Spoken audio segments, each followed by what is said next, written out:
നമസ്കാരം, SPCയുടെ പുതിയൊരു വീഡിയോയിലേക്ക് സ്വാഗതം. ഞാൻ ലാവണ്യ സുരേന്ദ്രൻ. ഇന്നത്തെ ലൊക്കേഷൻ കൊല്ലം ചിറക്കര ചാത്തന്നൂർ. ചിറക്കര പാരിപ്പള്ളി റോഡിൽ ഡീസന്റ് മുക്ക് ജംഗ്ഷനിൽ കൈരളി വായനശാലയ്ക്ക് സമീപം ഈ കാണുന്ന 10 സെന്റ് വസ്തു വിൽപ്പനയ്ക്ക്.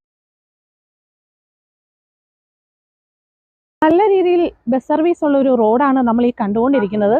ഇവിടെ കാണുന്നതാണ് ഡീസന്റ് മുക്ക്. ഡീസന്റ് മുക്കിൽ നിന്ന് പാരിപ്പള്ളിയിലേക്ക് പോകുന്ന റോഡാണ്. ഈ റോഡിന് വലത് സൈഡിൽ കാണുന്നതാണ് ഈ 10 സെന്റ് വസ്തു.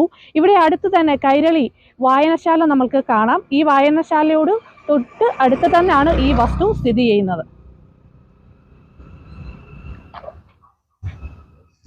നമ്മൾ ഈ കാണുന്നത് പോലെ തന്നെ ചുറ്റുമതിൽ കെട്ടി നിരപ്പായ വസ്തുവാണിത്. ലാൻഡ് ഓണർ പ്രതീക്ഷിക്കുന്നത് 1 സെന്റിന് 3.5 ലക്ഷം രൂപയാണ്. താല്പര്യമുള്ളവർ 9605671771 എന്ന നമ്പറിലോ താഴെ കാണുന്ന നമ്പറിലോ കോൺടാക്ട് ചെയ്യാം. ഇവിടെ നിന്ന് പാരിപ്പള്ളി മെഡിക്കൽ കോളേജിലേക്ക് 5 കിലോമീറ്റർ മാത്രമേ ഉള്ളൂ. അതുപോലെ തന്നെ ചാത്തന്നൂർ ജംഗ്ഷനിലേക്കും 5 കിലോമീറ്റർ. വീട് വെക്കാൻ അനുയോജ്യമായ ഈ വസ്തുവിന് ബാങ്ക് ലോൺ അവൈലബിൾ ആണ്.